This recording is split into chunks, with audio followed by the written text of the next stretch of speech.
Good evening, everyone, and welcome to the April 17th Budget Workshop of the Horsehead Central School District.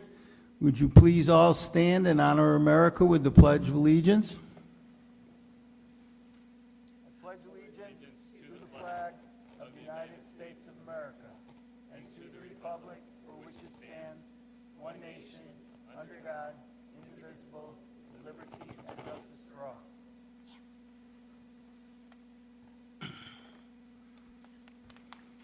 All right, welcome to everyone, and thank you for coming out this evening.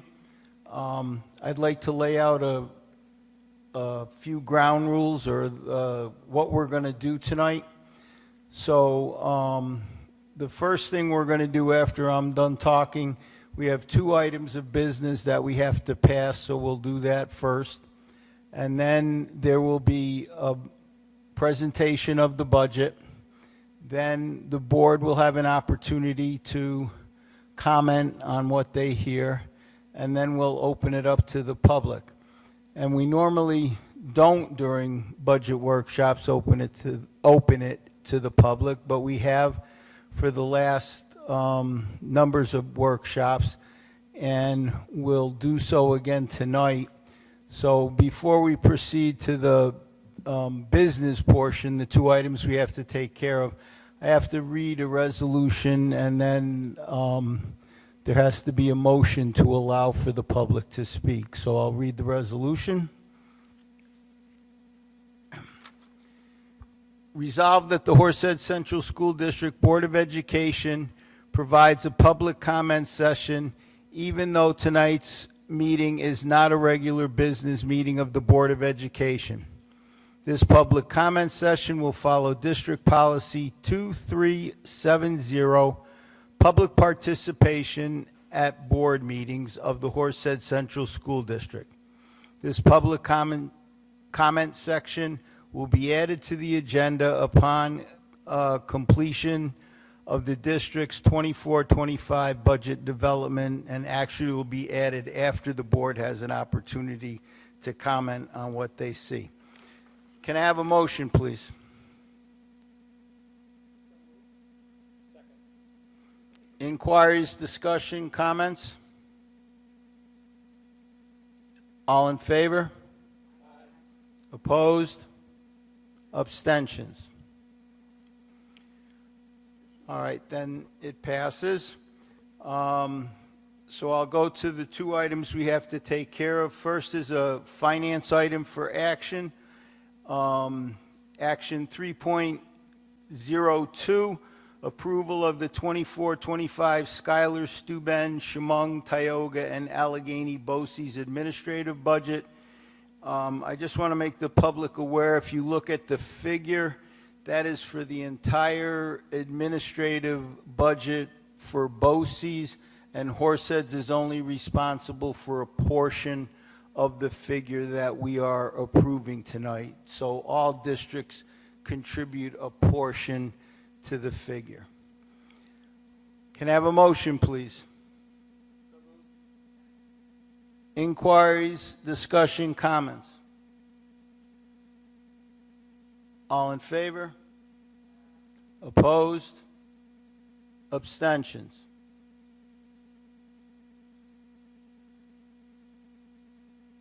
All right, we have one other item for action under miscellaneous items for action, and this is an election of members to the GST BOCES Board of Education.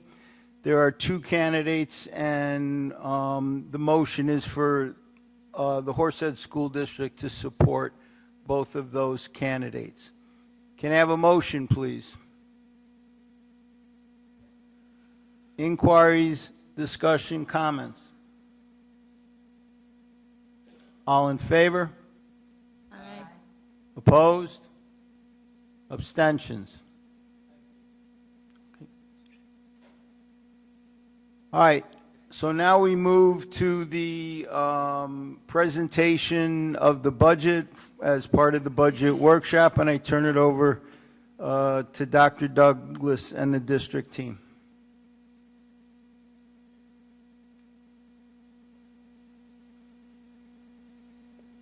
Thank you, President Conklin, members of the board. You gave us some direction at the last meeting to try to save positions. We're bringing you back a budget update. We're going to go through a couple slides, and I promise it will be brief, because if anybody needs any further information, I hope they've already paid attention or have seen a previous presentation. So tonight's April 17th. We've done our administrative duty for the BOCES budget, which are required process under New York State education law, and it has a mandatory date. So thank you. We will inform BOCES of those actions. Unfortunately, our wonderful governor announced a budget on Monday, and unfortunately, she didn't really have the authority to do that as the governor, because the three people in the room did not agree, and there is no budget. This does have an immediate impact upon us. We have been informed that budget bills were being printed today, but unfortunately, somebody hacked their system. So now they are sort of punting.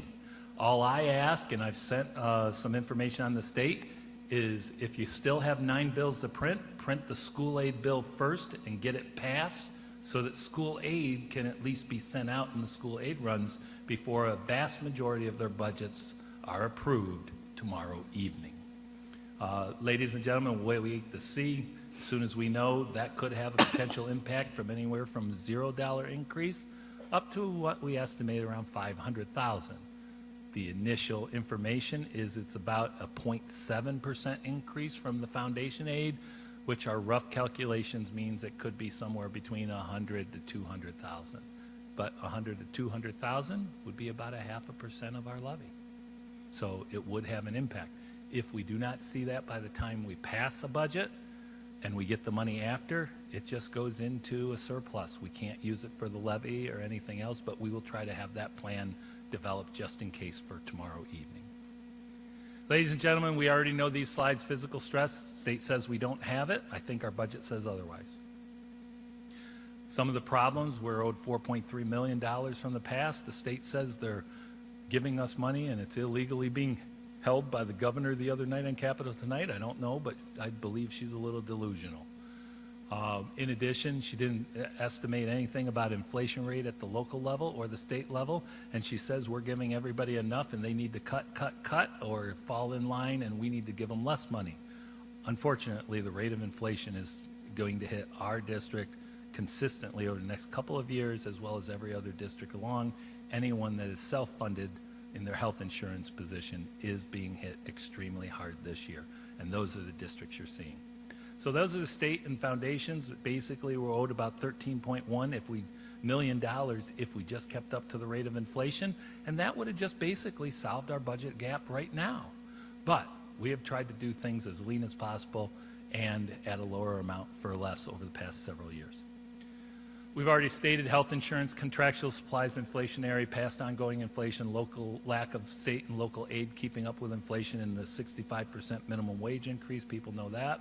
In addition, we've also talked about where our tax levy is. We've been lowering taxes on the rate in the district overall, even though people have been making more profit on their properties once they end up selling them in the district, which is good.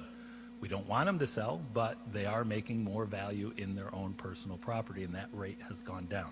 We've been consistent over the past 10 years, and even with this potential budget this year, we do not believe and think that our budget, even with what we propose later tonight to save all positions that we can, will get really up to the rate that it was 10 years ago. So in other words, we're still under the amount from 10 years ago, which is good fiscal stewardship of the district. Tax rates are up here. You can see it. We'll have more of this tomorrow night, but we are currently at 1638. The high was 1940 in 2006, and we have the lowest of our area districts in this area that we refer to. Ladies and gentlemen, that's just a brief overview. We have budget update on April 17th to give you where we are currently, because we've been able to do some more adjustments. Ms. Bizzetti? See, I was quicker than Tony. You surprised me. All right, good evening, everyone. Again, we're just going to move through these things pretty quickly. There's not really much of an update to be heard tonight. Our projected state aid still stands at the $48 million for the 24-25 budget.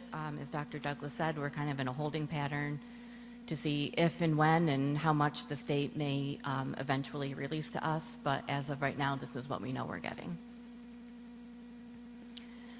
Our tax levy calculation has that 2% cap on the rate of inflation.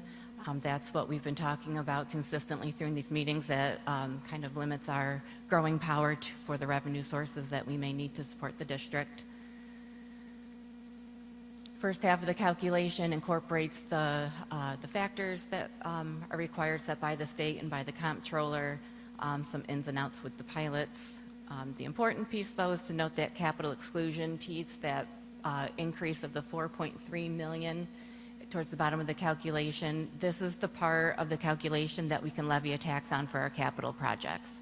This is the part of the capital projects that we talk about. This is the local share. Capital projects are supported by the building aid that we receive from the state. The remainder is offset by the local share through the tax levy, as we talked about, through the duration of the capital project discussions we had before the referendums. So this calculation is according to the plan that we had set forth to the voters. All told, the calculation comes out to a maximum allowable levy limit of $48.5 million. This is an increase over the prior year of $4.8 million, or 10.99%. I'll say again, as I've said before, this is the base calculation. It does not include any use of that debt service fund. That'll be a discussion we'll have later tonight as we talk about our options for closing this budget. Summary of budgeted revenues. Again, this is the same information as the last time, currently projecting, inclusive of the levy increase, fund balance reserves, $101 million to support our budget. So when we last met, we had a goal to continue to try to minimize the budget. Again, looking at those areas that have that minimal impact as best we can on staff, students, and program. So on the left side of that chart, you'll see those items that are more things and stuff, the Zoom licenses, some memberships, the buildings and departments, they continue to dig really deep for us and find some money that they can live without for now, not for the long term, but things we can forego for a year. There is one position at the bottom there on that left-hand side of the central office. There's a confidential administrative assistant that has a vacant position that we won't be filling. And again, BOCES services we continue to look at. On the right side is where we see some staffing changes. The ones that have the asterisks next to them are those that we are reducing from the budget, but they are either currently vacant and have been vacant or will be vacant at the end of the year, either through retirements or resignations.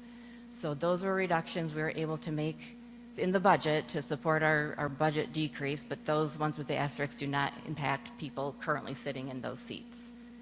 The top ones, though, the central office administrator, building administrator, and the 2 licensed practical nurses, those do have people currently holding those seats. So those would be 4 positions that would impact current livelihood people holding those seats. And I want to express again, as we said before, that all these people that we're considering, they do have value. They serve a very strong purpose in the district, but these were some positions that we looked at now to start bringing this gap down. You may.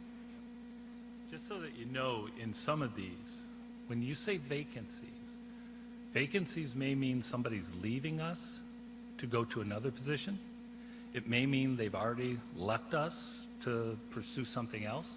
Or it may mean also that we have had an employment situation where we are separating ourselves.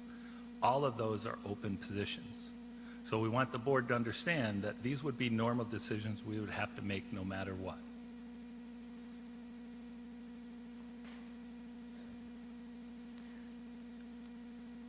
So all told, with the work done since we last met last week, the expense side of the budget, we brought down another $1.2 million. Revenue went up $70,000. That $70,000 makes up that top item, charging for athletic events, and a little increase in our Medicaid billing revenue. So based on all that work, our new gap is around that target of the $1 million. We're $1,077,790 still short, utilizing all the tools that you see on the screen. We again looked for those areas to minimize as best we could the staff, students, and program, push those up to the top of the list before we really get down into those other decisions we need to look at tonight. So the resolution passed by the board was to present a plan, potentially looking at that $1 million is a challenge situation. So we got there. We have some things to talk about tonight on how we want to handle that, but we did get as close as we could to that resolution goal.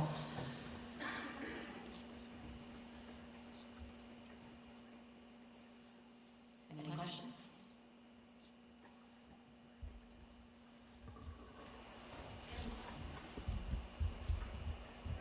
Am I understanding this right, that the question marks are the three options, or will we need to use all of those? How does...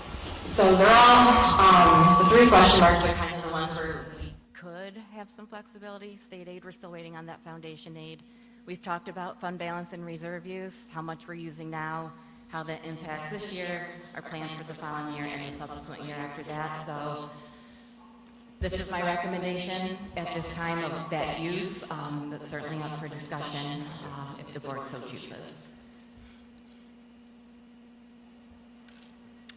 On the previous slide, excuse me, all the positions that have the asterisk, and there are multiple positions that have the asterisk, so like for the 6 secondary teaching assistants, all 6 of those are either currently vacant or will be vacant by the end of the year. Okay, thank you. Same with the 4 elementary teaching assistants you see below. Thank you.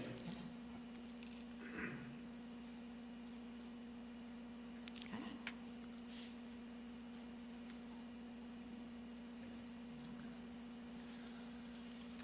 So basically, we have to close that gap. 1.08, you gave me $1 million. I hope you're not upset about 80,000. I'd like to, look at, if I could get 200,000 from the state, it goes down to 880,000, but right now we just don't know. So preparing a balanced budget, Board of Education has the fiscal responsibility of providing a balanced budget proposal for the voters to consider.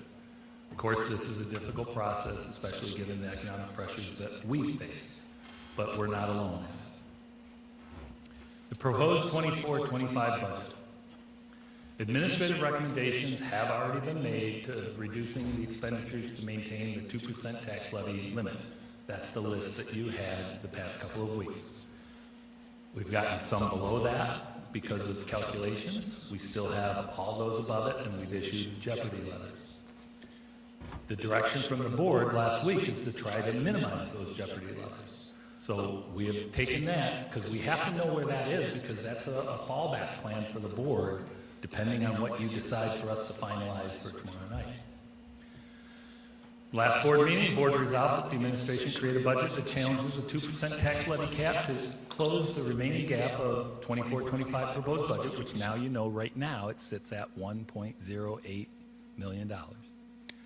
And the challenge was up to $1 million, so I will have to either cut a little bit out of it, or you have to tell me you're okay with where that line is.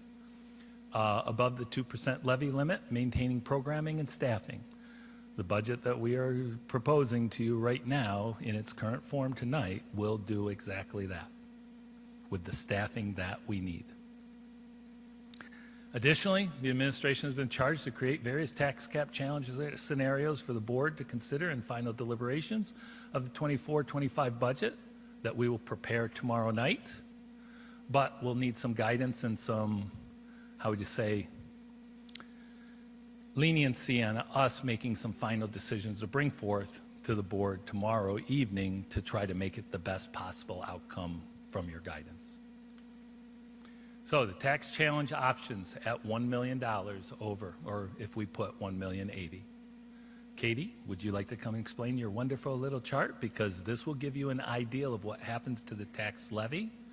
We can't give you a projected tax rate, which Katie and her department are excellent at. We just received some base information today at about 4, and we were still working on the budget. So I'll turn it over to Katie to give you some of the scenarios that you've asked for. Our recommendation most likely will be the very last one.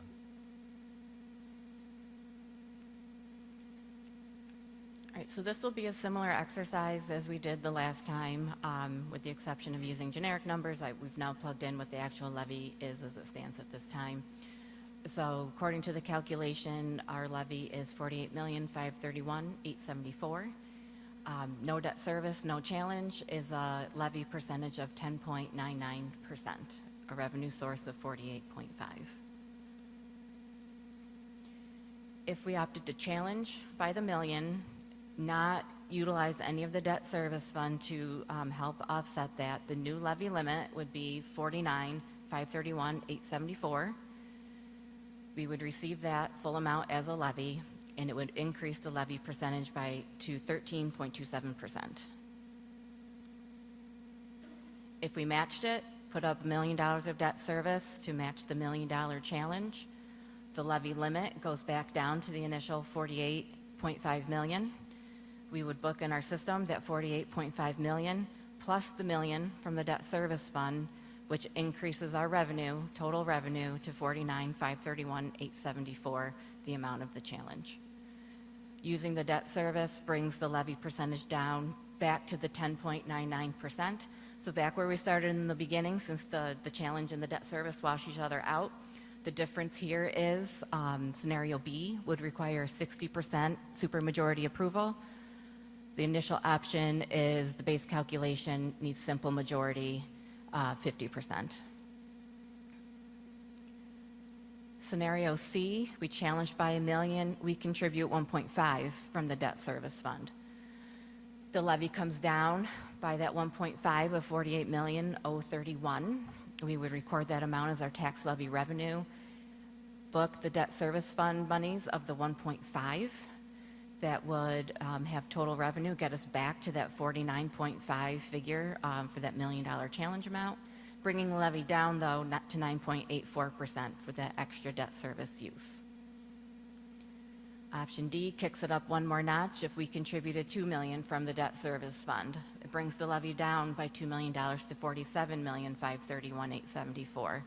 That would be our recorded revenue for the levy, add the $2 million for the debt service, our total revenue, again, equals out to that $49,531,874, gating the $1 million that we are seeking to challenge with, but bringing the levy down to the 8.7%. So while I don't have these projected tax rates yet, I'm hoping to get the rest of what I need tomorrow to at least give you an idea of where it looks like. But as this levy amount goes down, as will the tax rate, because that levy is calculated and how the tax rates are calculated and apportioned out to the municipalities. So the more we bring that levy down, the more it brings down the tax rate as well. Sort of using what Katie's talking about is obviously scenario D. If you use a one-to-one, our tax levy and tax rate being absolutely equivalent, equal to each other, we know that the rate is usually never that, especially if we have assessment and tax growth, not tax growth, wealth growth in the district. We already know just by simple discussions that there is some good wealth growth in our district, which is going to take that, if it was one for one, and drive the tax rate down. How much? That's what Katie's talking about. We need a little more time on that, just because we were going up until about 5:30 with this today. But we do have a favorable picture like similar other years, such as 2 years ago. It might not be as favorable as that, where we went out with a 3% levy, but the rate was negative almost 8.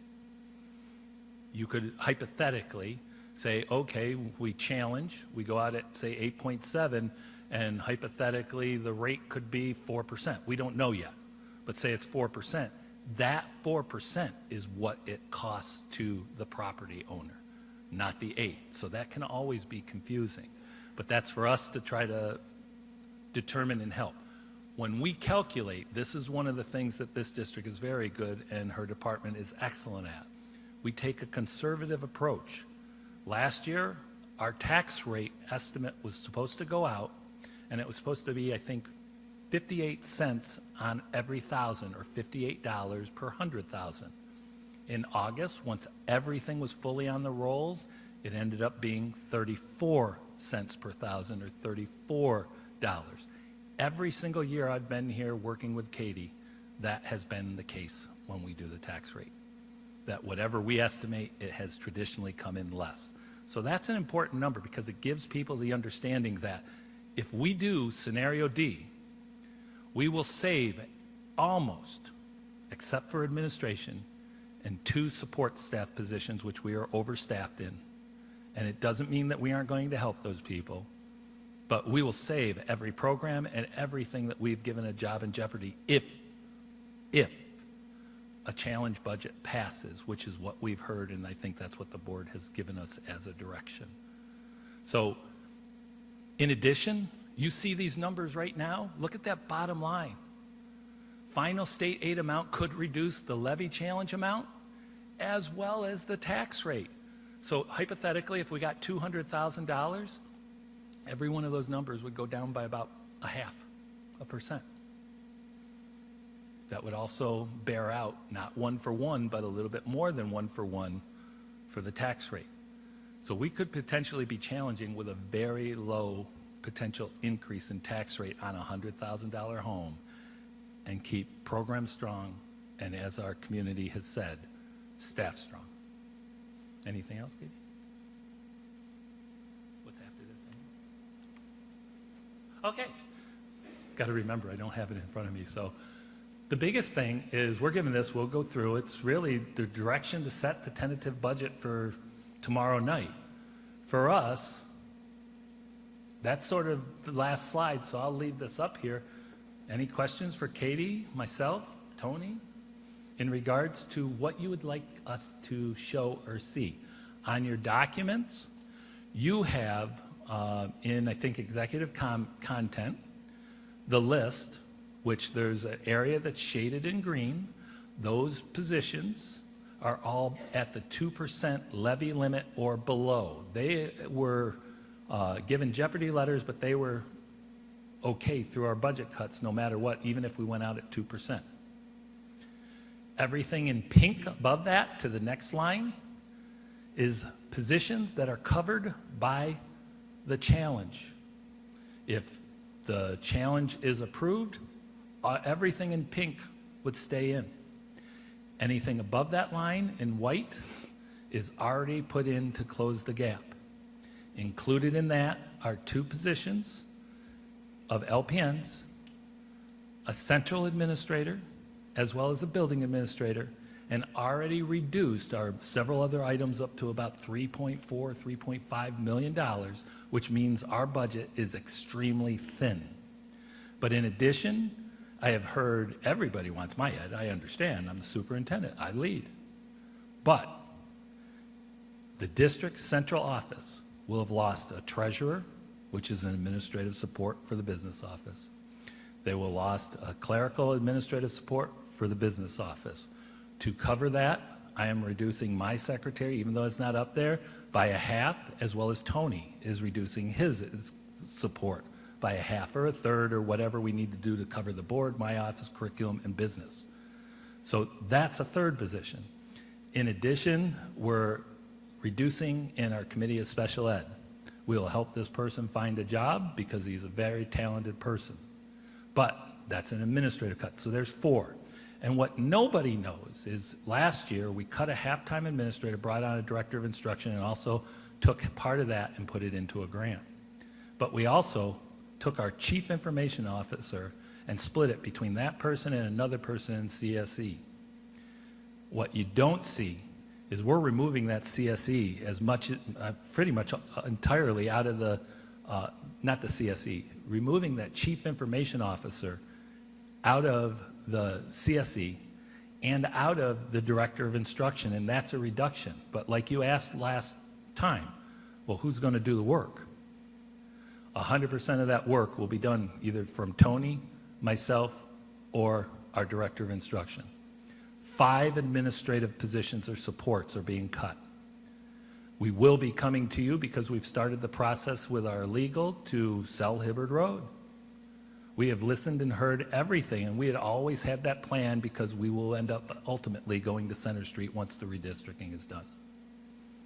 So we have listened, we have heard, we have tried to readjust some of our priorities, but we are always talking about saving jobs, which we understood. But we had to take also a balanced approach about saving student programs. And what is in the red saves our student programs. For the most part, almost all athletics, all extracurriculars, except for some of the things that, have no enrollment or we're not running, we're going to reduce those. But we wanted to try to be people strong, student focused, and program rich still. This budget will do it if you hit that scenario D or give us a little levity to try to build the best. If, in case we need a little bit more in debt service or a little bit more in fund balance, we will bring you the best possible option for tomorrow night. And it will really be better if we get a state budget. If not, we are still going to have to do it. And we may have to look at ways that we know we'll get some money, but we may have to use debt service or something to try to help offset it in the meantime. So those are some big things, but we think we've met what the board has asked us and what we've heard from the community. Turn it over to the board.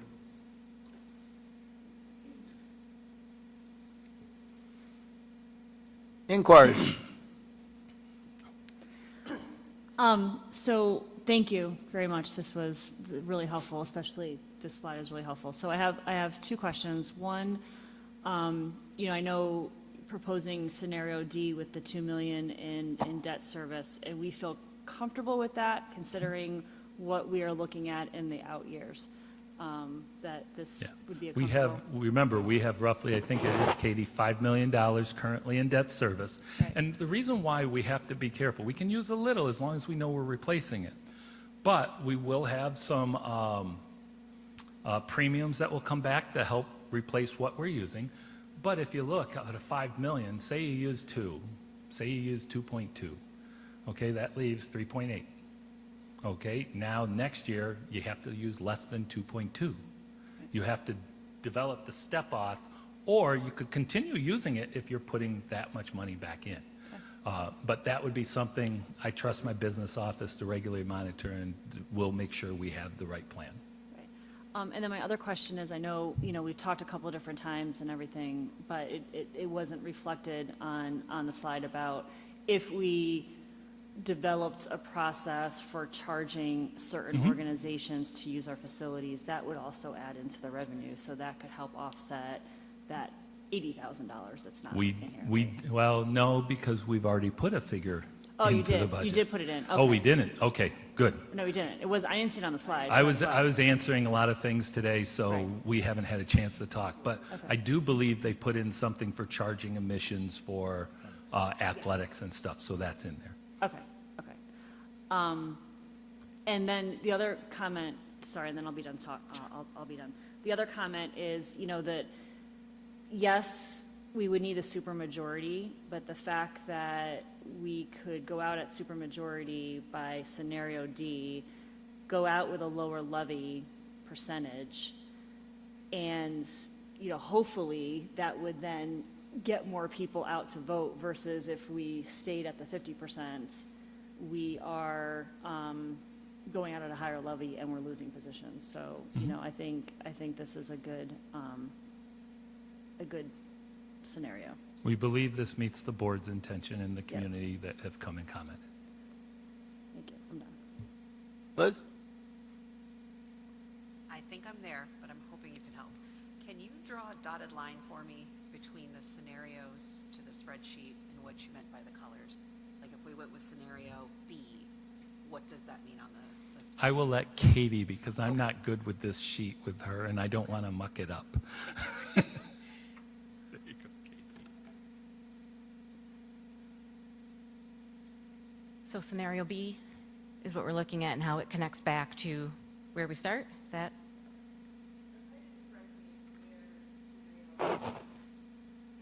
Sorry, trying to differentiate between where each scenario happens with all of the color coding and.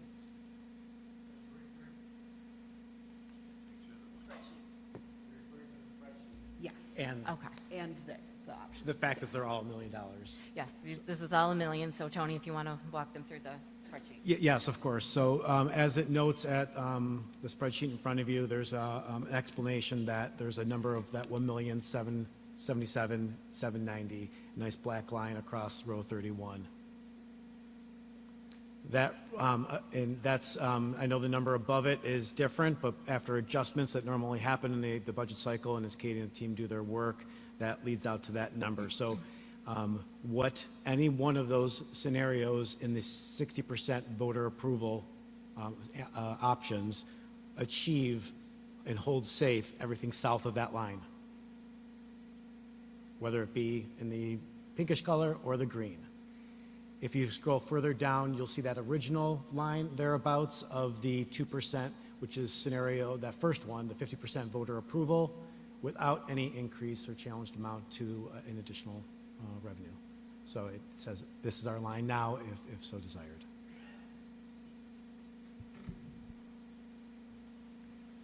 And then if we have to go into contingency, everything. It would be additional $4.4 million beyond what's in front of you, Well, Okay. if not beyond more. what's, yeah, let's be very clear about that. If you go out with this challenge and it's approved, we're all set. If it were defeated, whether it's 59.9 or 51 or 47, it does not matter. If it's below 60 plus 1, it's defeated if you challenge. The board would have to come back and establish a new proposal to go out on. Most would never go back out with another second challenge. So your fallback plan you kind of have is the 2%. But it means all those jobs above that line would be reduced. Now, there would be pressure on the board possibly to cut even more. And that means going below the line.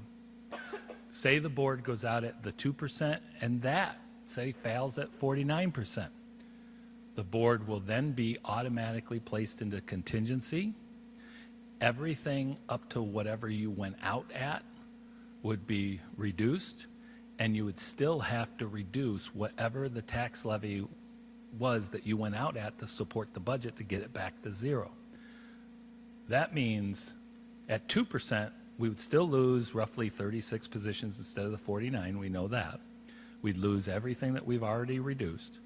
But on top of it, you would have to reduce down to zero, which would be maybe $4.5, $5 million more. And it's prescribed how it comes out. It is known as the three-part budget. You have to have so much of an administrative component, so much of a capital component, and so much of an instructional component. I can probably surmise right now with the amount that we've cut out of the administrative just now, even in this challenge, we will meet and be below the administrative budget and there wouldn't be cuts coming out of it. We would probably meet very close to the capital. So the only other place you can take is you must take out of your program to balance that budget according to the three-part budget process. That would be devastating for any school district at this point. So I do believe the board listening to the community is in the right direction. It's the community that will ultimately decide. Do you want the schools that you want and with the people that you want and the programs that you want? You're deciding whether or not to put that out and at what level. Ultimately, the community will decide the first one or the second one, or ultimately they decide the third one. If they vote 2 down, they're saying we want the district cut. And I don't believe that's the case. But I think people want to see reasonableness and try to be good fiscal stewards, which I do believe no matter what, our rate will be down enough that that is a very strong fiscal program because the tax rates will even be lower than what they were in 2015. Hopefully that answered the question. Christmas? So my comments, first, thank you again to the public for coming out and for all the input you've given us through this process, and to the Katie and Tony and team for your tireless work. In terms of where we are, I think the district has put together a proposed budget that has done as much as possible to respond to the input we received. So I look at where we started when there was talk of 49 jobs. And while every job matters, we're at a point now where we're talking 4, 2 of whom, would not be in an instructional role, or in fact, none are instructional. But, we've tried to minimize that impact as much as possible. We've made cuts on the administrative side, you know, to show the sacrifices that we are making to try to preserve the instructional jobs. We've protected the busing, which we know the public wanted. We've protected the SROs, which we know the public wanted. We're going to move forward with the sale of Hibbard Road, which will take some time, but we know the public wanted. We're going to use our reserves as much as financially prudent, which I know the public wanted. So all of those things, and then we reach a point where with a $1 million challenge, we can save all those elements and ultimately end up with a levy that's less than what we would have gone out with at a 2% and making $1 million in cuts. So for me, I'm very supportive of scenario D in terms of a proposed budget. I recognize it's a tax increase, and we don't know yet what exactly that is because of the levy rate mathematics. But, you know, we are unfortunately, we've all seen increases in what we pay for things, whether it's gas or groceries. Inflation has impacted us, but I think we're trying to keep that number as low as possible. And again, we did everything we could to listen to the feedback we received through this process. And so I am in support of scenario D in terms of moving forward for the budget. Thank you. Karina? So when will we find out exactly how much of an increase it will be at option D? In the rate, Like for the taxes for the public? we're trying to calculate that as soon as we can. The assessor just got back to us with some sort of initial information that they have. They have to verify it, but I'll let Katie answer because this is, look, we were working on all this, and I will tell you, she came to me and she goes, well, I just got this at 4, and I said, can't do anything about it now.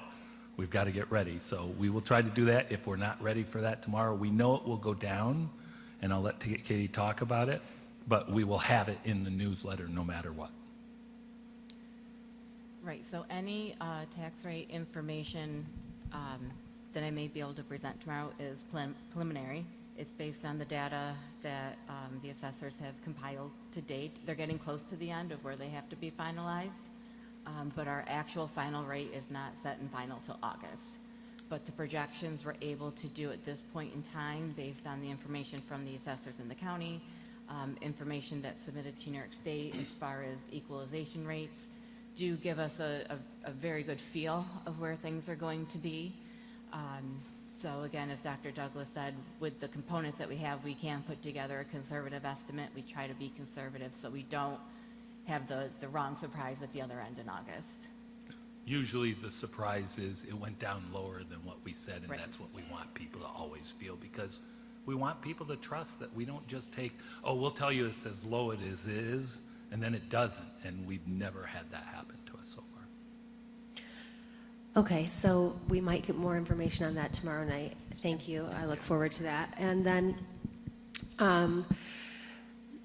so this is still totaling that $3 million that we had talked about a while back in the budget where we had started, I think, at like the 3.3 or close to 3 million. So that's why we're challenging by $1 million, and the debt service, we're taking the 2 million to get to that whole point. Did you say we have 85 million in the debt service fund, or did you say No, five $5 million. I wish we had I was like, 85. I could lower it down to We've got 85 zero. million. Let's spend some of that money. Okay, so it was just 5 million. Okay, so you can move money. I know Christine had brought up before, there's money in the capital reserve that we had, but we could have had access to it if we had voted on it in March. So I'm wondering if maybe we could feel comfortable taking, instead of challenging the levy and just making sure that we can save all of the positions, including,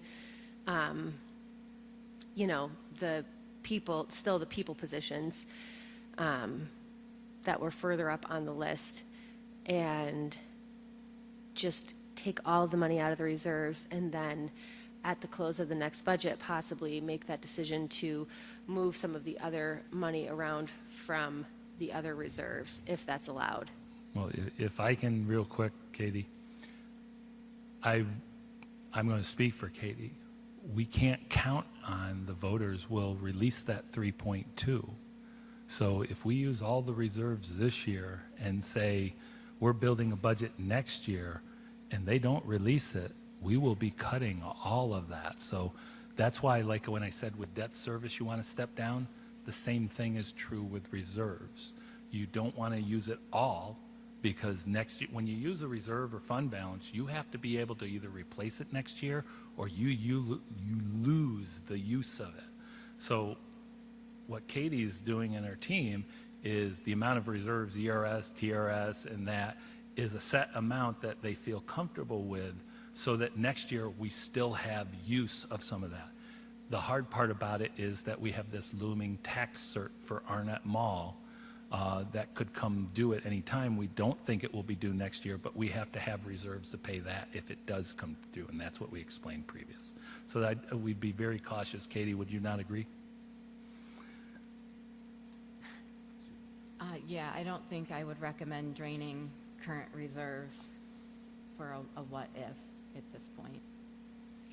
Because I was just thinking that basically it's $1 million is the difference, because we're going to put at least $2 million in from the debt service for option D.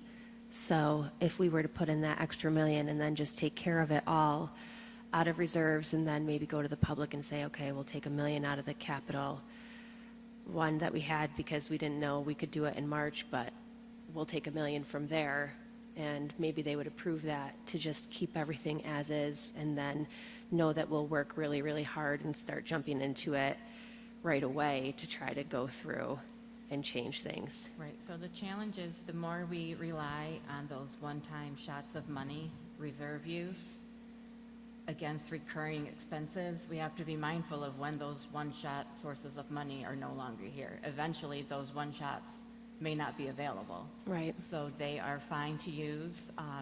Reserves are there for the rainy day. They're there to help, which is what we're doing. But to continually try to find those one-time sources to balance a budget is just not a sustainable way to manage a budget when things in the budget are annual recurring things. You need the annual recurring source of revenue to support that as well. So one-time shots are fine in a pinch, but is not a long-term solution. Question, I'm not sure, would it be an option, I know that we are always purchasing buses every year, would it be an option to say, put the bus purchases on hold for this year and then use the $2 million in reserves, and then not have to do any of like the options? I remember you asked us about the buses a while back at one of the Well, meetings. the board's already approved that proposition to go forward, and we've already put it out to public. Okay, but maybe next year, maybe we could say, like, remove, if we were going to have buses, remove that option from it.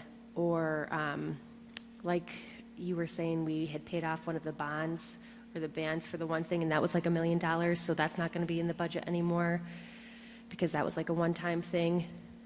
Or it was the end of one of the 2016, from one of my questions in the email. So I am not trying to argue against what you're recommending by any means. I'm definitely not.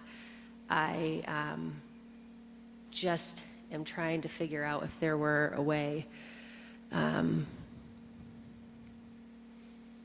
not have to challenge, because I am very concerned about challenging and what it might shake out to, and if it is perceived as an increase in taxes. Because that's what people hear. They say If I increase can in help, taxes. every one of the buses is potential increase. Every one of the propositions is an increase in taxes. It just depends on how much in the rate. No matter what, each one has an increase. But it will depend on the final rate for the assessment, how much it will cost somebody, either per 1,000 or per 100,000 of their property value. So that's what we've got to give. I mean, like last year, our budget, which had a tax increase in it, I can't remember the number, but it's probably in one of my slides, it was supposed to go up $58 per 100,000. The voters approved it with a supermajority, even though it only required a simple majority. They didn't have this going on, so yes, there's going to be some negativity, especially when people are out there saying what they're saying and it's not necessarily factual. Our job is to try to provide the best of what the board's asked us to do, which is save people, save program, and give us the best financial and the best tax rate possible. And in order to do it, they have directed us to develop a challenge budget, and we've done that. So for us, our guidance for tonight and tomorrow is, where do you want us to sort of zero in and then refine it to the best possible with these numbers or slightly around these numbers with any other consideration from my administrative team, my business office, as we try to bring you back the best possible option, especially if we get state aid. So that's what we're asking for from the board. You give us direction. You gave it to us last week. We came back and brought you exactly what you wanted. Give us final direction. We'll bring you your tentative budget tomorrow night.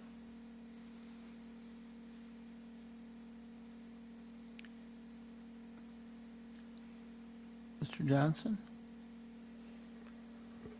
Referring to the spreadsheet, if you could follow along with me on line 31 and 32, is that those are not loss of full-time positions, but are they reductions in somebody's time? No, those positions would be still in at the high school. Would they be still, are they reductions in full-time equivalent? If we were to cut them, yes, but we're not. Okay. I mean, you're showing a reduction. Well, we have to show everything as a reduction, but we're building it back in. Do you see what I'm saying? In other words, everything in pink on that sheet, that black line that you have, Yes. all the way down, is saved under our challenge option. Got it. Thank you. Ms. Corbett? Mrs., I guess. Yeah, it is. Doesn't have to be. I want to thanks to the public. Thank you for coming out, supporting us, sharing what your needs and concerns were, and listening to what Dr. Douglas has said this evening, going through the list. I think that he and his team have certainly addressed all of your concerns. So I think that's important. A great big thank you to Dr. Douglas and Katie and Tony and Ann and all the people who have worked tediously on getting these presentations ready for us at each of the prior budget meetings, the ones we have tonight. And I'm sure tomorrow's will be just as well written as they have been. When we were at our meeting last week, I kind of made an analogy to making my Christmas list from the Sears Christmas catalogs, which many of you don't even know what I'm talking about. And I look at my list now, and I must have been a very good person, because I see, put my glasses on, keeping the busing, the teachers, the teaching assistants, the SROs, the social workers, and psychologists. So I think Santa came. My list is complete. Thank you. And I agree with scenario D.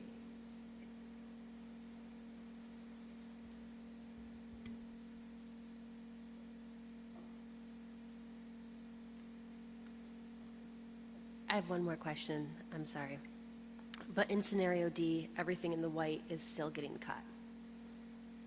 Everything above the line, can you see that? Yeah, everything that's white. Everything here, white, yes. Is there any way we can save some of it? We increased the levy. Is there a way that we can save some of those things by taking a little bit more out of debt service? Even if it's not Oh, like the I full see what you're saying. million, the debts, you know what I mean? The debt service fund's purpose is to bring down the levy. It's not necessarily a gap closing measure. So the more debt service you use, it drives down that total levy amount. It's not going to necessarily grab, if you challenge more, that's what's going to get you more Yeah. things. If you challenge above that million, that's how you earn more revenue there's other things you want. But the debt service, using more debt service does not accomplish that, And then you can reposition the list a little bit. if that's, yep. Okay. Is there anything you'd like us to look at between now and tomorrow for the rest of the board? Because that's what we've been doing. We've readjusted some things. Please be mindful of individuals and specific names. If it's that, please send it to us in email. Okay, I want to thank the whole team for their work. I just want to clarify a couple of things. So, as I'm reading it, I understand everything in the pink and the green is saved if we go with option D. Not that I want to be in B and C, I just want clarity. If somebody said, let's do B or C, then I'm assuming something in the yellow would be cut out further? Nope. Nope, all scenarios A, B, C, and D challenged by $1 million. And it keeps everything in pink. And it's just scenarios if we use our debt service funds, different scenarios of the debt service funds, that if we challenge by $1 million, offset it with Yeah. our own, how it changes that levy percentage increase. Yeah. But it still Okay, gives us the $1 million. regardless of Which A, scenario, B, C, all or of them are D, saved. everything in yellow and everything in green is saved. Right. And D just drives down the, D drives down Down and the most. reduces Okay, the all cost right, to the okay. individual Thank you very taxpayer. much. Yes. all right. I do want to make one observation that I'm really happy in the yellow that was saved. I mean, among all the things, but the RTI in math, I think if we lose youngsters early in their educational career, it makes their educational road that much harder as they go through. So to save the math, I think was really important.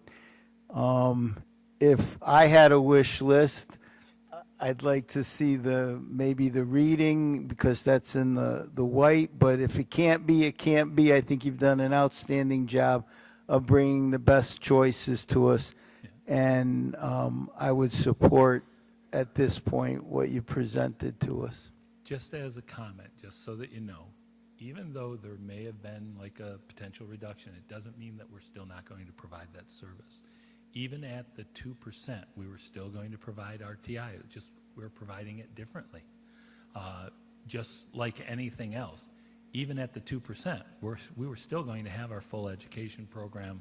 We were going to have a little different SRO program, but we were still going to have one, so that people know there's a fallback. If this doesn't go, we are going to have to consider those options, because we've already said, if we challenge and it goes down, what does the board wish to do? Most boards will say, we'll put it out at 2%, that way the public knows. Do you want to save the positions, or do you want us to reduce and keep the program? And then if you vote that down, you're basically saying you want the school not to move forward. And I don't believe that that's our community. It's never been our community. Go ahead. For my fellow board members who are on with scenario D, can you help me get from C to D? I'm on the fence. And the reason being is I'm very nervous about taking that much out of reserves, but I can be If I can help swayed. you, Yeah. Ms. Welling, first of all, we're not taking that much out of reserves. It's out of a debt service, which is to help lower the tax levy and return funds that we have to the taxpayer by lowering their rate and levy. That's what it's meant for. You just don't do it. Like, officially, you know, if the board told us we put $5 million down, that's 10%. It'll be down to zero. And then we will drive the rate down even further. It's not putting us in the best situation, because next year we won't have that ability to do that. So that's why you have to have always a strategic financial drawdown plan, and I think we have that. We're comfortable at that 2 million, 2 million, 2, 1.8. It all depends. We will develop the best possible plan if you give us the go-ahead off of that scenario for tomorrow night to do the best that we can. And that way, if there's something else, we'll see what we can do. I hope that helped. Katie, this is for you. So we've heard positives of the scenarios. If you were going to share out anything that you were concerned about besides, using 2 million of our debt service fund, which is higher than any other scenario, do you have anything that you're really, you're nervous about or we should take caution with for D? No, I'm comfortable recommending that for this year. It is higher, quite a bit higher than what we've normally used. Typically around 700,000 is what we've used in the past. But this is a unique year, a unique situation that warrants the extra support from the fund. It can support it. It's not a long-term, we can't use 2 million every year. We'll have to look at what the calculation is next year. I can tell you it's not going to look the same as it is now because we've made that jump with our debt. Referendum 2 debt is there. We're leveling back out. So this is the year that has the big leap. So the levy will look a little bit different next year. But between, how the percentage looks and the financial situation that we're in and the unique situation that we may be asking for some extra support from the community, I think it's a perfectly valid time for us to throw in our extra support here as well. And yet lower the tax rate for everyone. So we're looking at 2/3 of the burden, 1/3 of the burden from the public. Is that how I'm interpreting that? Pushing taxes down as low as we possibly can so that there's not a huge increase, keeping all of these positions, and being fiscally responsible with our debt service for future needs. All right, I like it. Absolutely correct. Wonderful Okay. analogy. So I support scenario D.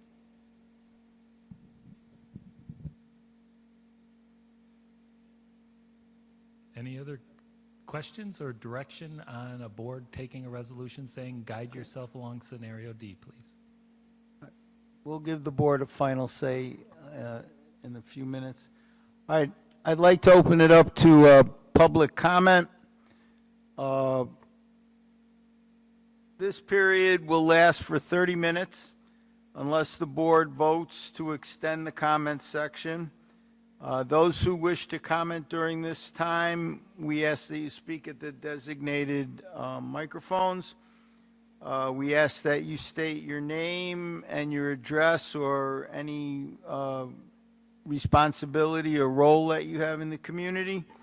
There will be a 3-minute time limit for speaking, and we ask that you follow Board Policy 2370 for public participation in board meetings.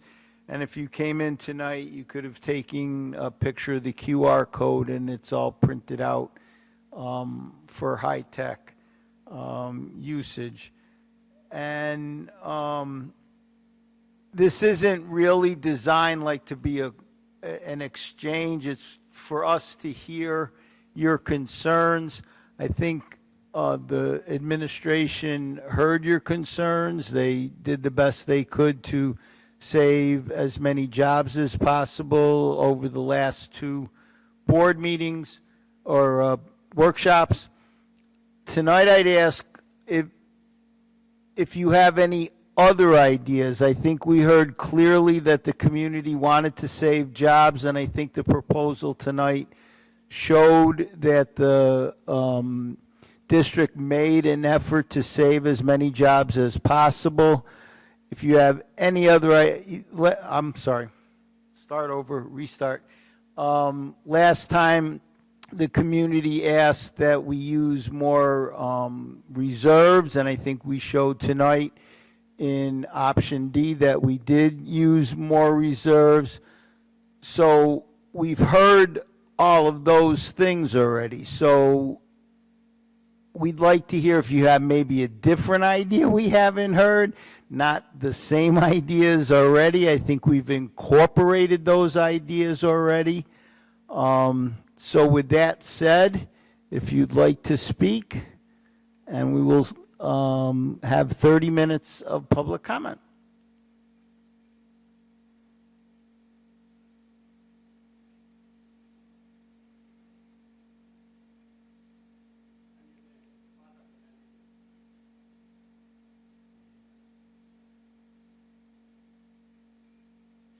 Daniel Deng, father of Nancy Deng. She's a high school student right here.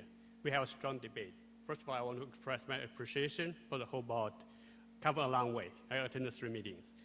but I do have 3 questions. Mainly try to resolve the the curiosity of my daughter. Number 1, why we can fund the publication of the full budget, like we talked, right?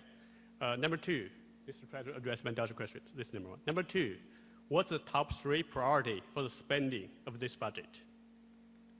Number 3, what's the top 3 spending of the budget category? That's all.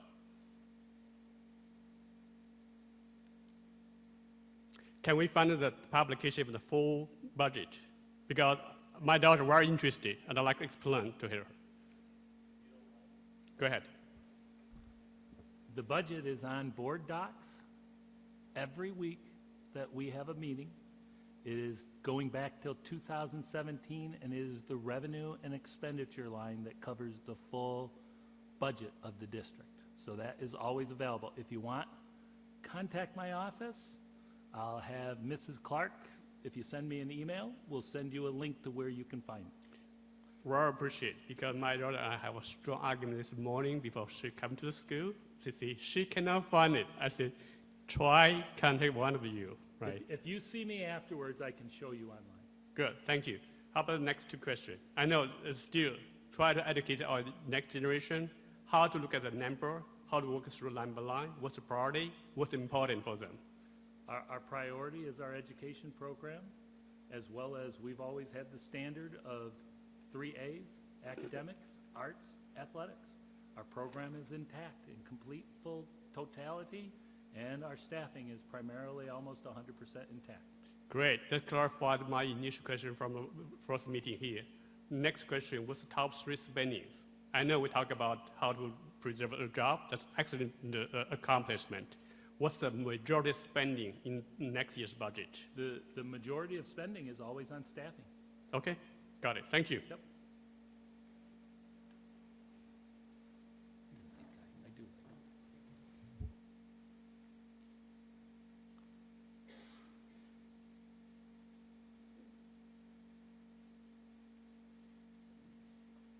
Good evening, everybody. George Castenhuber. I live at 519 John Street, Horseheads. If I could make just one suggestion, all those plans and different options are good, but I think you need to kind of put that in the lowest common denominator and figure out what that dollar amount is going to mean cost per student. I think that would be the best way to underline and look at all those options and say, the state average right now this year is $24,000 per student.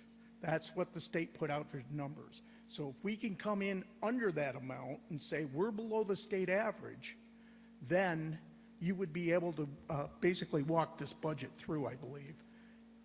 George, I wholeheartedly agree. In Horseheads, we put it out every year. I know you do. We're less than $16,000 per student in Horseheads. Now, Right. we'll recalculate it this year. Right. But we do it, and we have one of the top education platforms for the least amount, and that's always been the tradition of the board. So And- I do appreciate you bringing that up. Yes, and the other thing, I have just a couple recommendations as well for your presentation. Maybe bring that out across the board. I mean, I do a lot of budget work. I am responsible for all that at where I work at WETM, just We're so you know. interviewing you right now. Yeah. But what I think I try to do anyway in my budget process is look at the dollar amount, and I always kind of, if you will, bump that up to what the state average is, and that tells me whether or not, you know, I mean, many school districts right now, even tonight, Corning is going through theirs, Elmira's going through theirs, and but I think if you, again, put that in the lowest common denominator as cost per student, you would be able to sell it. And I'm not saying that in a bad light. I'm saying that in a good light. We'll put that in our presentation for tomorrow. I think that would be good. Yep, no problem. And the other two, I have 2 more recommendations. We talk about transparency. And I think would behoove the district to do 2 things, and the board specifically. Have individual email addresses for everybody on this board. And if you have a question or do whatever, you have a board member you can approach. You have a general email box that all of you are getting emails through specifically. And that may not be good enough. And the other thing, we're talking about full transparency. We are taxpayer-driven, and I think every contract, every expenditure for personnel should be listed on the webpage. Teachers' unions, clerical, whatever the case may be, our superintendent, the assistant superintendents, all that stuff should be made transparent. I'm sorry, but that's in the day and age which we live. Now, I know where to go find that information, and I can do that, but I think I would behoove you to make it more transparent, to say, this is what we're up against, this is our contracts, and we're talking about healthcare expenses that are through the roof, this is where we're at. So I've probably taken up enough of your time, so I thank you.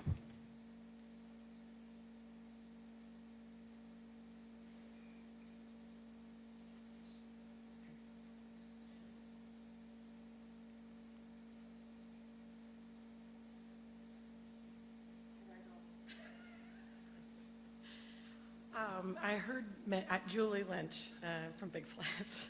I heard mention of elimination of some CSE positions, and if that were to happen, that staff from your office, administration, would be taking that over. Can you explain a little bit more? What it is we have 4 people in our Committee on Special Education office. 3 of them are CSE chairs. All of them are administrators. 1 of them will be reduced. The office will pick up their caseload between the director and the other 2 CSEs, which is similar to a lot of districts. Is that something that's definitely That is happening? definitely because of, unfortunately, it's an administrative position, and we have roughly 5 that we're eliminating because we end up usually leading, but we don't have any more in the future. Okay. They're just as important to Yes, they the are. children, and they've Yep. developed relationships. So to have that elimination would be detrimental. Okay. We will keep it away from the students, that's for sure. Thank you.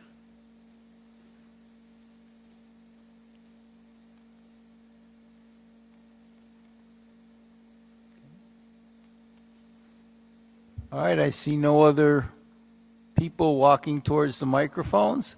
Thank you all for your input. We appreciate it. I'd return it to the board for any other comments, curiosities that you might have, direction you want to give to the district's team. For us, we would need a resolution just saying that you're authorizing us to do our best with which scenario. Katrina? So I went through all of the things in white semi-quickly, and the things that, I tallied it up, and there's about another $500,000 that I'd like to have saved out of the white. So my proposition is that we get 2.5 out of the debt service category to help maybe, can we do that? I know you were saying earlier something about the debt service kit. I'd like to try to save at least another $500,000, and we haven't gotten what we've heard from the state yet, which might be that $500,000. I'm waiting any minute. So how do we get, so I don't know how you would do it, but however we get the $500,000 off of the white. To get another $500,000 of things in the white, utilizing more debt service does not work. It only brings down the levy. To get $500,000 more of funds to grab a few more things in that list, we have to challenge more. We need money from the state. We need another source of actual revenue to grab those things. Debt service will only bring that levy limit down. So if you've used another $1 million hypothetically, not recommending, but hypothetical, it brings the levy down to 46.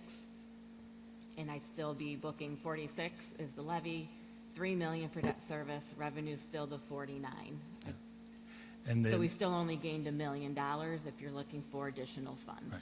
So the The- line that has to change is that challenge amount, more state aid, or some other sort of funding source. the hard part is, I'm just trying to think, if you point them out to me afterwards, a lot above that line are vacant or open positions.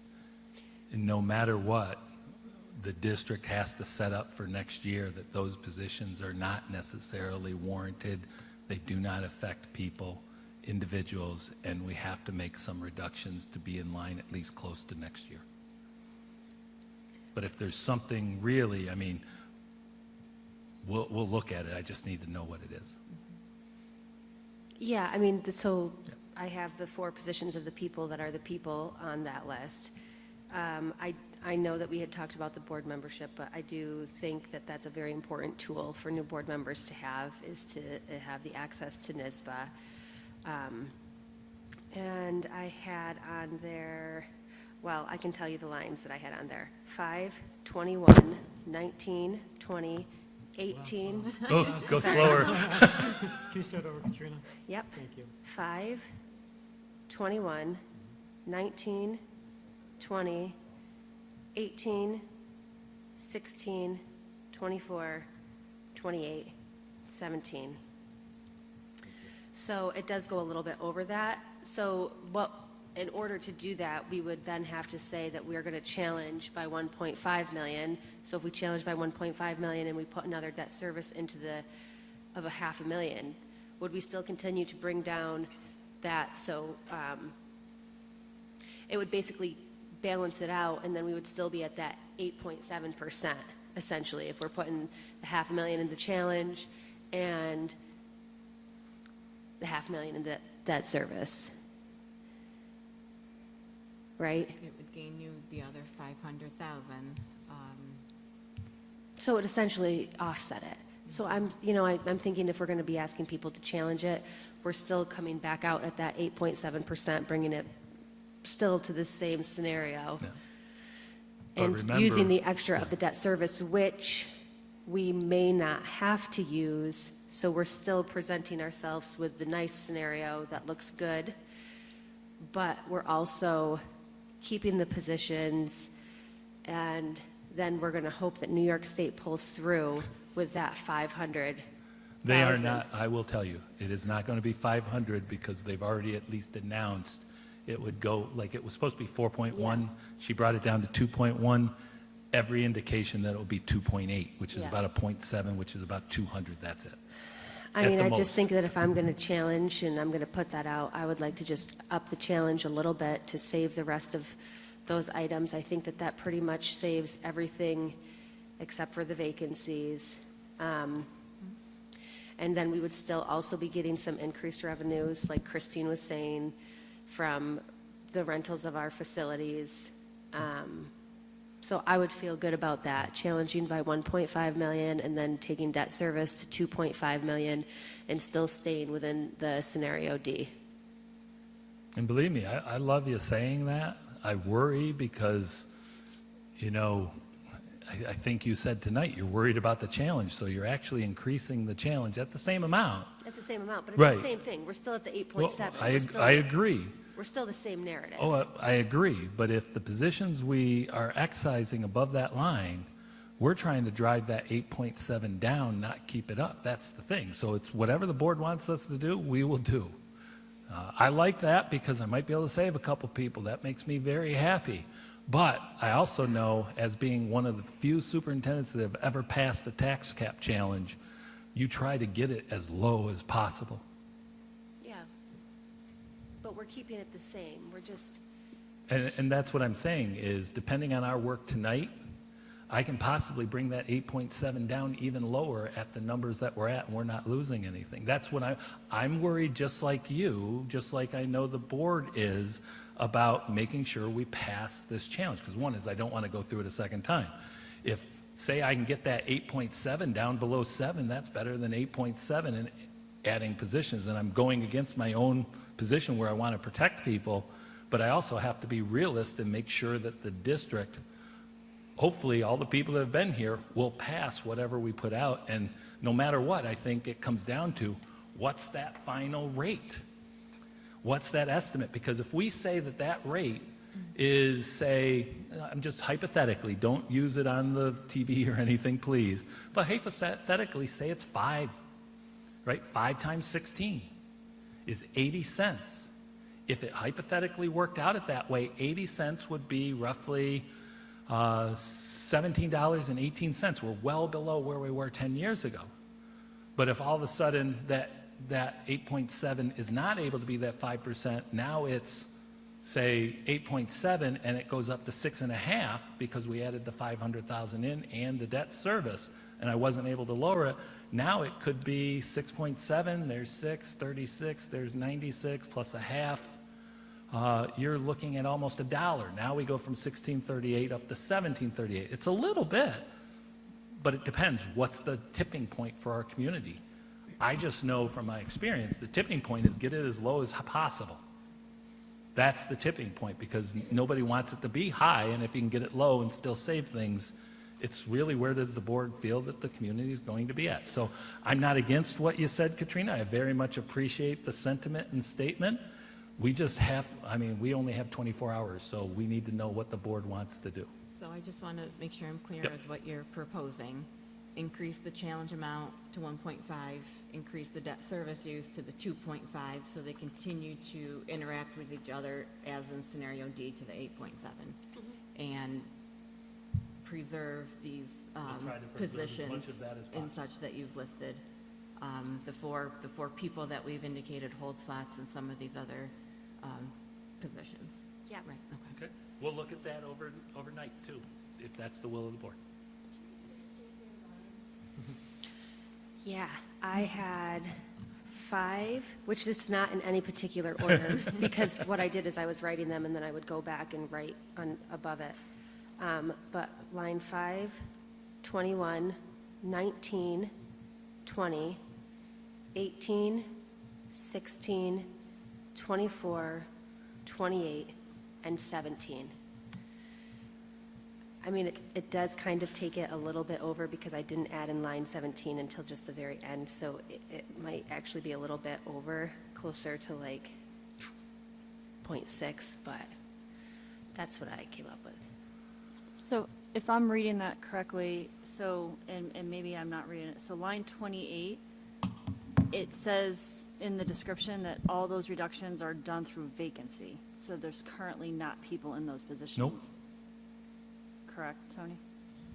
That is correct, Right. and it specifically details, remember, appointments are, the people Right. might be appointed to a variety of different TA positions throughout the district, and they will bid into a spot, Right. that happens every school year as far as vacancies. So yeah, we So- currently have 4 vacancies in the district so it wouldn't affect livelihood. Right, so that, But the so we positions could take themselves 28. would be reduced, the Right, appointed so- position. So we could take 28 off because it's not Yes. eliminating people. Yeah, and then that would help Well- keep 17 in there, because 17 was Well, if pushing I it can over. add, remember, any positions that are vacant that we bring back are going to have a detrimental effect on health insurance, period. So although it might be just that, it could be additional health insurance or health claims that we can't anticipate that could potentially blow next year's budget. That's always the dilemma because we're self-funded. I just have one more thing to add. So the other thing too is the one thing I want to be careful about, and I 100% agree. I don't want anybody's position or livelihood to be impacted. That does not feel good. It's not a position that I want to be in. But we've heard loud and clear from the past so last week and the week prior with many of the people who came up in public comment, I've seen it all over social media about the administrative. Why aren't we cutting administrative? So I just think that, some of those line items are administrative. One of them, even though it's small, is the board membership. So again, that's servicing us, right? Which I don't really feel comfortable doing if we're going to be cutting other things. So that would be my only comment, is that I also, am really mindful of being able to show the community that we're listening to them as well when it comes to the administrative costs. So, and I also am still also nervous about increasing the money coming out of the debt fund, the debt service fund. Go ahead, Doug. All right, Ms. Zambarski and I think we're doing the same thing at the same time. I was looking, because I think I was counting about still about 12 laid off non-administrative positions in the white area, and anywhere between $400,000 and $500,000 in costs. So I would agree with Ms. Zavarski in terms of add 400,000 to 500,000. I know you've got an 80,000 in there too as well, but however, whatever it makes it work, basically to save all the non-administrative positions that are not vacant and are not going to be vacant at the end of the year, and then do a concomitant increase from debt service fund to make that difference. If I hear you correct, in the white, you're saying there's, I'm just trying, I couldn't catch that. There's about 12 positions that are people in the white. We do not have that as people in the white. Those are vacant, open positions. Well, I was just trying to follow with the notes. Okay. Yeah, no problem. And, you know, maybe Yeah, the count is notes off. can be confusing. It's for us tracking people through, but I'll let Tony explain. Okay. So to be clear, everything north of that line to which we're referring into the white, all right, there are only, as Tom said earlier, 4 people that are currently in positions. And he identified the 2 administrators and the 2 LPNs.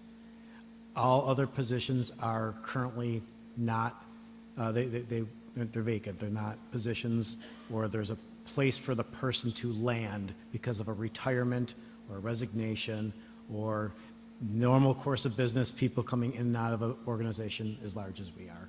So all those positions north, there's actually 4 people associated that would not land back in the system if these were cut. Okay, so the others are not necessarily needing to be funded because they will, like if you were counting 12, we would have 12 additional healthcare that are going to affect our healthcare for next year, and we based it only on the number below. okay. I agree with the principle with Ms. Zavarski was going to. I would not restore the NISBA membership, and I say that as a former NISBA employee. But I would, because I would try and fund the LPN positions that would be cut, and if they want to find employment somewhere else during the next year, that gives them plenty of time to move on, but I think there's enough wiggle room in a large budget like this to add them to the mix, and then, you know, then next year we could look at it, I suppose, again. We will have right sizing coming with the redistricting. I think I found the 3 positions. What's the 4th? So if we're looking at line 19 and 20, that's what you were referencing, right, Mr. Johnson? Line 18, 17, 18, 19, and 20. 17, 18, 19, and 20. Got it. Okay. I would be in favor of keeping those positions as well, if we can. All 4 of those positions, 17, 18, 19, 20. That would be up to the board, as I have To to discuss. look at, I want to represent them, but I've heard loud and clear that supposedly we are fat and bloated at the administrative level compared to others, and I would just tell people, come in and sit down, and we'll show you we are not. Aaron, I think you're also, line 24 is also a person too, correct? Which one's that? It says 24. Yeah, I think we. So if I can be clear, I'm sorry to interrupt you, if that's okay. So these are, there might be people currently in these roles. And some of these, there isn't someone in the role. There's many vacant TA positions that come in and out throughout the year. There are currently, you know, of the many TAs we have that I present on, the north of 80 TAs at any given time, there are vacancies. So for the 16, you know, the variety of TAs, I forget the number off the top of my head, they are all current vacant positions. If they're not, the position that they're in, at year's end, the shuffle will happen, and whoever is currently employed will land someplace, and that's still as a TA role, similar to the teacher roles. If they're not going to, the ones that are mentioned there specifically, there are people that are either leaving through resignation, retirement. Okay. Are those any of these that we're talking about, 19 and 20? You know, we can kind of lump those together, right? Gotcha, yeah. 18, I don't think that was a leave, right? Correct. Okay. 17, is that a leave? No, 17, 18, 19, and 20 are liable. They're people that will not find a home in our system. Okay. All others And- will. And what about 24? Same. Same. Okay, so then I would like to advocate to retain those people if at all possible. That would be my position. So I'll say it one more time for documentation purposes. 17, 18, 19, 20, and 24, please. 24 is not, 24 is attrition, right? Is it? Because that's what I had just asked. it's, what I said, there's only 4, 7. That is attrition then? So, Okay, correct. so restating one I'm more with you. time. 17, 18, 19, 20. And if you were to refresh your document, you'd see I'd highlighted them, as well as the ones that Katrina had brought up and Doug had kind of Thanks, coincided Tony. with. Mr. Gill. Thank you.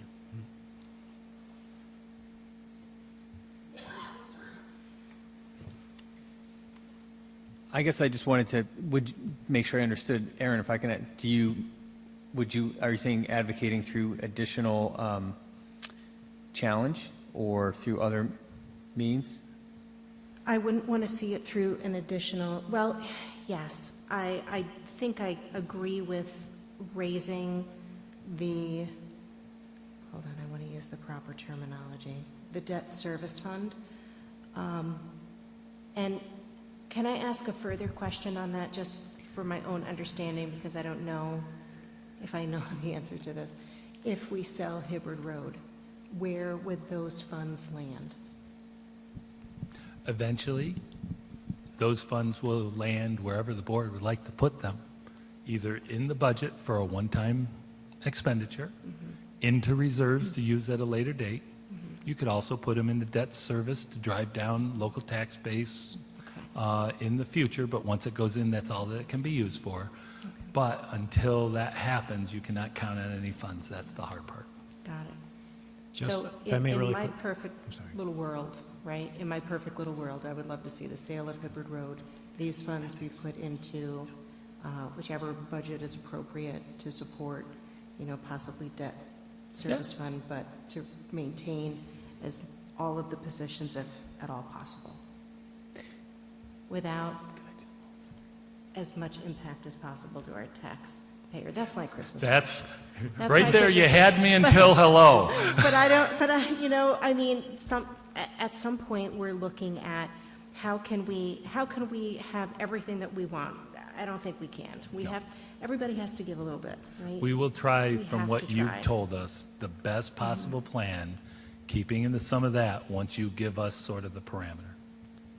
Yeah, and I appreciate, I just wanted to clarify, because I frankly have concern about increasing the challenge amount, even if it's, financially neutral, because I don't know I think we were challenged by the public to try to find ways to reduce costs. And like Dr. Douglas said, I think we have to look at what next year looks like and think about right-sizing, right? So the idea of, and I don't mean to be callous, I mean, every role is critical, and at the same time, I would preserve those 4 too, but the question is how?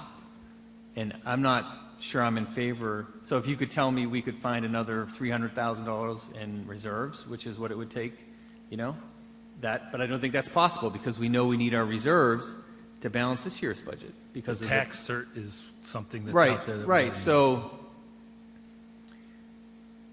I guess I would, if there were a way to do that was fiscally prudent, I would support it, but I worry about, increasing the challenge amount and not being responsive to what we heard from the public around the need to cut administration and the need to right-size the budget.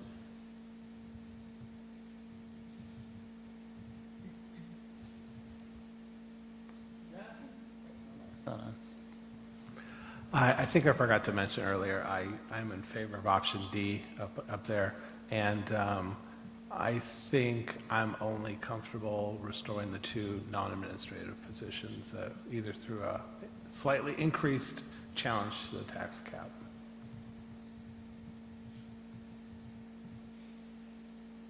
Christine? So the total for those four positions is $286,670. And I, you know, I am concerned about adding back in the administrative positions, given how much we've heard about it. The other two positions, as much as I don't want this to sound hurtful or anything, because I definitely don't want people to lose their jobs.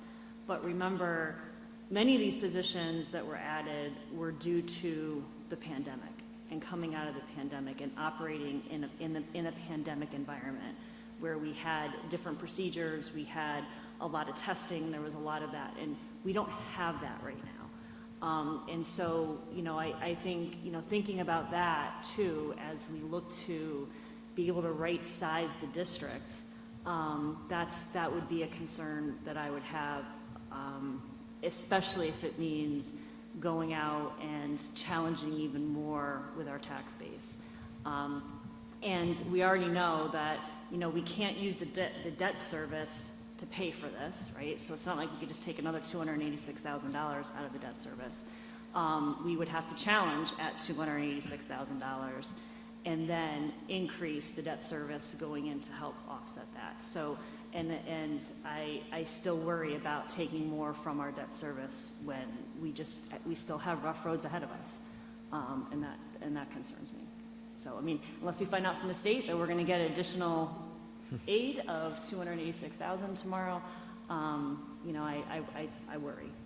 I will tell you, I'm checking my phone because she just announced that there's a deal for the second time, but no other leader in Albany is announcing it, which worries me because if she's doing that, she either passes an extender tomorrow or she's putting pressure on them to settle it. And I just know Albany from living there. When you put pressure on the two other people of the three people in the room, they'll buck up and just say, fine, we'll wait, we'll make you look bad. And I don't want that, but it's squaring off for a fight. I'm hoping I'm wrong. And that just came in about 15 minutes ago.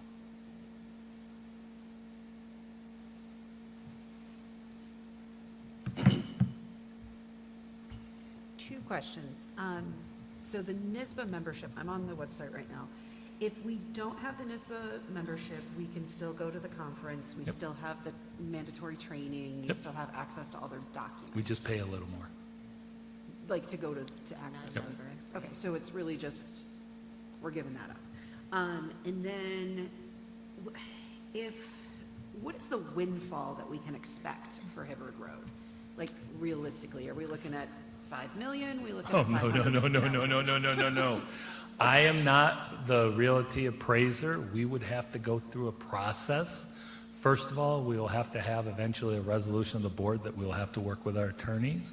We are going to have to hire somebody and pay them their realty fees to go out and do this. As part of it, we are obligated to get the best possible price by law, and that will come because we're going to have to hire an appraisal company to come in and do that. And then we'll have to ask them to sort of give us options for the board to consider a listing price. Once that happens, you know, it's realty, it's however it is. It's harder in the business market right now because of the interest rates that are out there, but you know, the hard part is we have to look at reality. When the building was occupied by Arbor Housing, I think they occupied it for 2 years while they were trying to sell it. Then they built their building during that time, and they moved into that, and the building was vacant for almost 5 years. And then there was about 2 or 3 interested in it for whatever reason. We ended up getting it for $595,000 instead of paying $150,000 to $200,000 for rental space each year, which for us, we would have taken out of the budget about $1.2 million already. Instead, we paid for $595,000, and we haven't paid since, and we've done some minor upkeep. But we will also have to do some sale-ready upkeep to the building to get it ready for sale as well. So it's not as simple as just sell it and you'll make money. Do I believe you could make money on it? My personal position is I'm a former developer and I've built houses and everything, and I know the market. Business market, if we were doing it as a school, we pay $600 a square foot. One is they know they've got us. If you're a home builder, you're paying anywhere from 150, 180 up to 250 right now per square foot. Commercial can anywhere between that and the school. It all depends on the market and that. Now, we have a 72 or 7,500 square foot building. That does not mean that we can sell it for $300 a square foot, sorry, I got to get that right. Just because, as somebody I talked to, a lot of business properties aren't selling for that. But remember, we sold Broad Street when I came in, and it was a school, and across New York State, schools only tend to go for $60,000 to $100,000. I was amazed that we were able to get $900,000 for that building. But it was opportunity and a corporation that needed it, which was Pathways. So it just worked out that way. That's the hard part. Those are unknowns. So any type of issue there, we are trying to get ready for selling it and having it sold, hopefully, before we would have to transition. Because if we sell it before, we're going to have to move kids around, or depending on construction, move into construction buildings, which we will do. That's no problem. But it would be a plan that we'd have to put in place. We're willing to put it in because we were planning on putting it in probably in the middle of next year already, because that sort of fits with the timing of about a year and a half.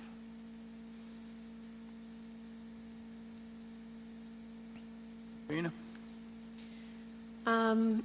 What about leasing it? I know that we want to sell it and get the big price, but I'm not sure if leasing would be an option. Yep, we tried to lease it at the same to other people, time. like, because I know sometimes BOCES pays I know BOCES is always expanding, and they're always looking for more and more space. I'd love to sell it to them. To have programs. I don't think BOCES really likes to purchase property. I think that they tend to lease it and do more long-term leases. I don't know if that would be an option to consider as well for revenue. That would be As coming I'm a member on the multiple years BOCES over. leasing committee, Huh?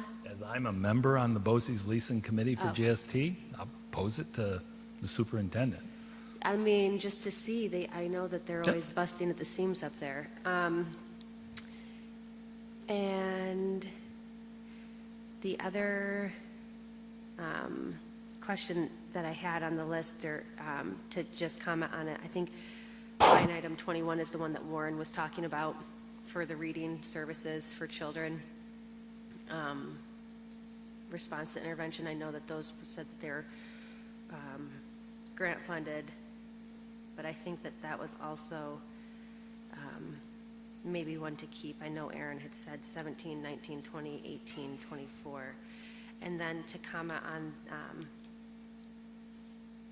just to counter comment, and listening to what everybody was saying too, with challenging the administration, I think that if we're going to challenge, we might as well challenge to save as many positions as possible.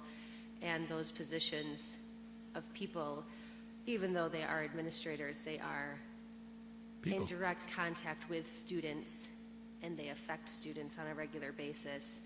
And the students would be affected if they lost those positions. So I think that's why they're important to keep. And so if we're going to challenge, I think that challenging by the extra $500,000, I mean, the people are going to say no. They're going to say no at $1 million. They're going to say no at $500,000.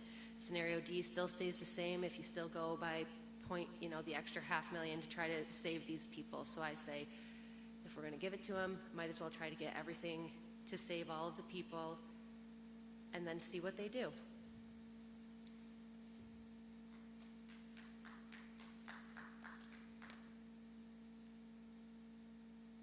Anybody else?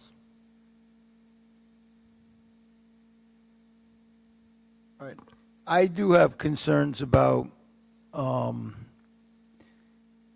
using revenues to close it this year, and then if we find ourselves in the same situation next year, we've used all our tools this year. So we had a speaker the first night of the budget presentation talked about how they used reserves back in the Great Recession in 2011, 2012, when there was many budgetary cuts. But they didn't use all the reserves in that first year. They leveled it out over 3 years, so the cuts were not as deep, but it was leveled out over 3 years. If they used it all in the first year, then the cuts would have been dramatic in year 2 and 3 in the Great Recession. But at that time, that board chose to level it out over time. And in the long run, it probably saved the most jobs possible. So I do have a concern about front-loading it all and then having shortfalls next year. Doesn't appear that inflation is going to immediately subside. So we're projecting spending for next year, not knowing if there's going to be increase in costs. Our slides showed that some of our costs have been driven by inflation. So if they're not going to subside next year, and we've made it so tight that we have no rainy day fund, I'm not sure I can support that position. So I think part of our responsibility is to look past the immediacy of the situation and look at impact in year 2 and impact in year 3. So I'm for Plan D, if that's what we're calling it, and for the particulars that were presented in Plan D.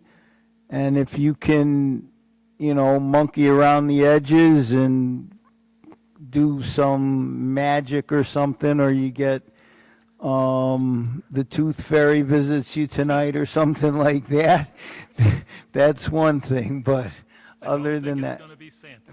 Okay. All right.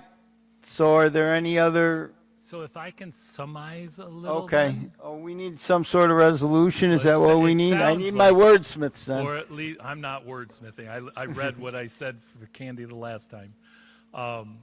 It sounds like Plan D, as best we can, to try to get the best financial plan. If we can try to get at least the 2 positions or the 4 positions.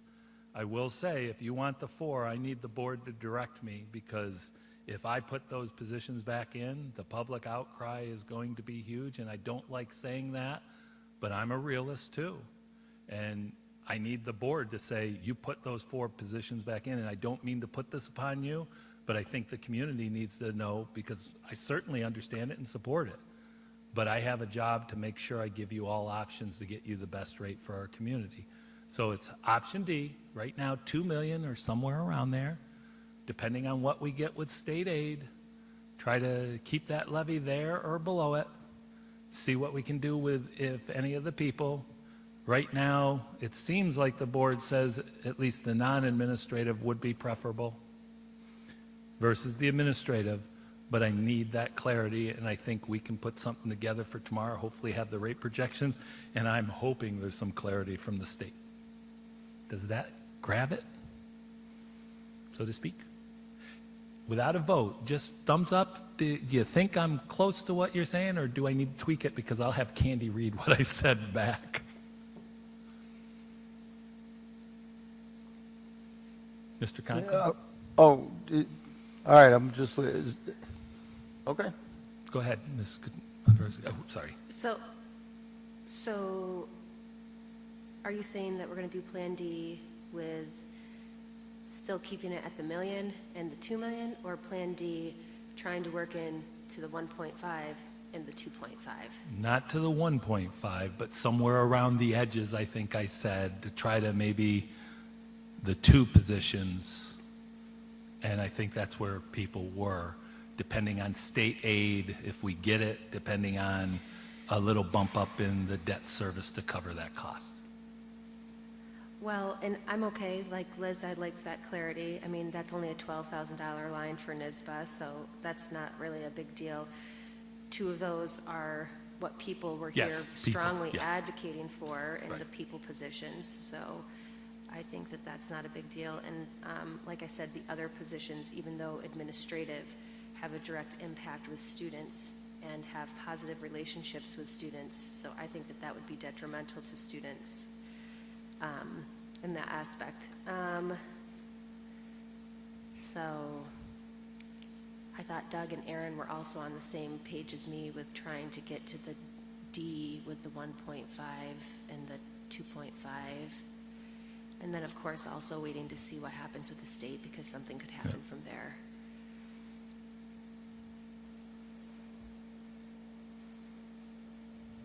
Doug? Yeah, just to clarify, I was mistaken in how I was reading the information we've been given. It is just the 4 positions in the white area, and I wanted to maintain the principle of let's try and save all the non-administrative positions. So I'm in favor of bumping up. I mean, it's under $60,000 for 19 and 20. I want to see them preserved if possible. Well, see them preserved, and unfortunately, I don't think there's enough community support with the administrative positions in there, as much as I agree with the other sentiments on the value that they do bring to the district. I mean, I just don't feel like I heard the community coming out and saying principles, you know?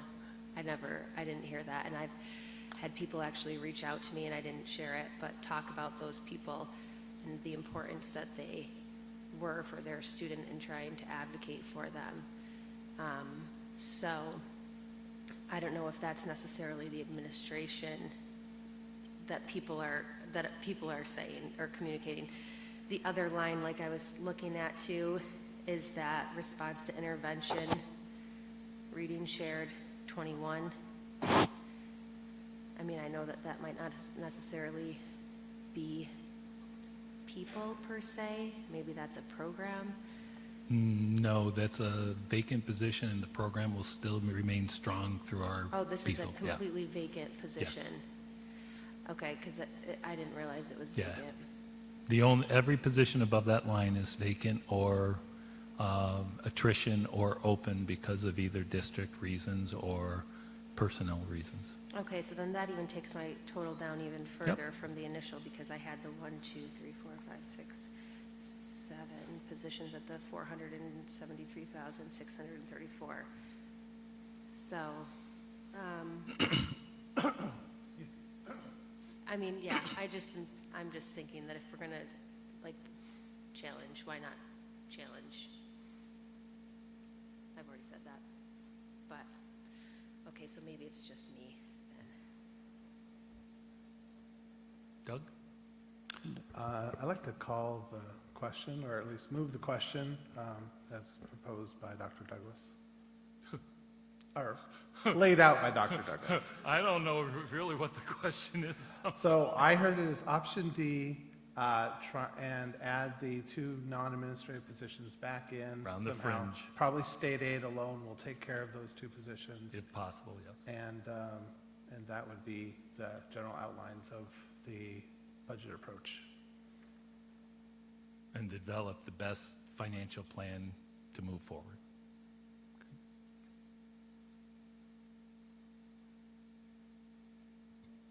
Okay, I'm sorry, so I need a second to that motion. Mr. Johnson made the motion. We have a second. Curiosities, discussion, comments. I think we've had a lot of discussion and comments.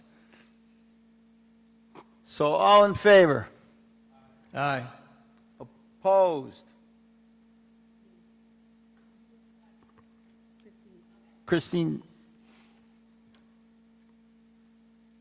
And abstentions? So with the interruptions, did you get the tally? Okay, thank you. If I Appreciate it. may ask, just my team, Katie, Ann, Tony, the rest, we're clear on what we need to do? Yep. But we'll work that out, because tomorrow night we must approve the budget, whether there's a state or not. because we will have to start the process of a school report card. If we know, I want to warn the board right now, if we know all of a sudden state ed comes in, not state ed, our elected leaders come in at the 11th hour and say, we have a budget, and we know the aid runs are coming, even if we're in a board meeting, I'm going to hold off the budget presentation until Katie can do it. She already knows that. It is almost a nightmare scenario, but I think we owe it to the community if we have to stay late until we can get that up. Does everybody agree? That way we can give you the best possible outcome and the consideration. But that's all I will tell you, for the past 3 weeks, that's all they've been doing. And I've been answering questions all over the place, going out and talking to people. So this is tiring, but I want to commend you on your steadfastness. I want to thank all the community members for coming out, even though it's later tonight than it has been. I think they knew from what you had asked us the last time where you were heading. We will prepare a challenge budget trying to meet those needs of what we've heard from you guys today, and we'll prepare our final presentation, which will be short and sweet, but for tomorrow night for you to approve the budget to go forward to the voters.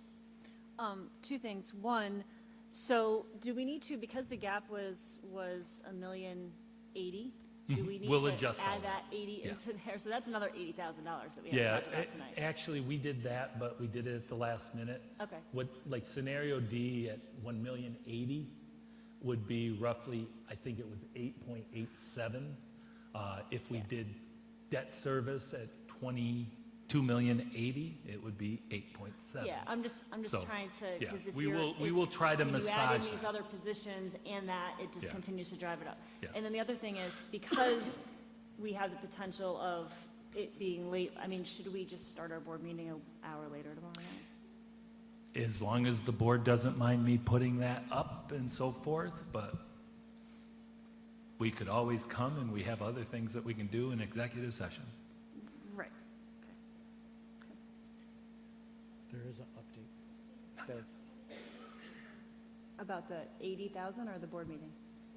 Oh, I was just suggesting if we think that it could run late because we don't have the information that we need to update that presentation, do we just start the board meeting an hour later tomorrow night? I mean, it makes a late night for all of us, but versus, it gives you more time, I didn't know if that'd be helpful or not. Time is always Okay, right. there's just been a budget extender put in that the budget will not be done until next Thursday at least. Which is going, I mean, I will tell you, this is going to mess with all those schools that need Save Harmless, because if they don't pass a budget by Tuesday, they have to cut all of that out of their budget because officially they don't have the money. We're at least in a position right now that we won't have that money, which I think is around 150 to 200. But we might be able to play with debt service to offset that. It's something we were just talking about today, because that money will come in and reset it, which will drive down the rate, but we wouldn't be able to add very easily. So sorry about that. That was just came across the wire. Liz? That doesn't change our deadline. We still have to We pass. still have to go tomorrow.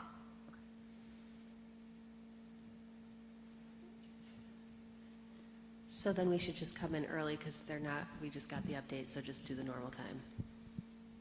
Yep. We are not planning any major presentations for tomorrow. Come in, do what we got to do. We've had several long meetings. All right, well, I'd like to thank, You have to call the question.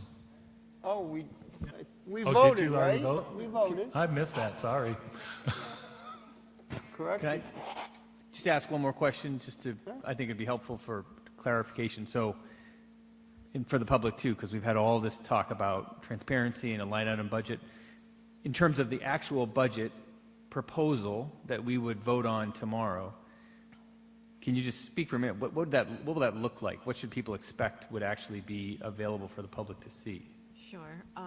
So tomorrow at adoption, there's a resolution to adopt the proposed budget amount, and I always attach to that the full 800 and some odd budget code line item budget that has all the detail behind it that shows, it'll show 23-24 initial budget and the proposed 24-25 budget.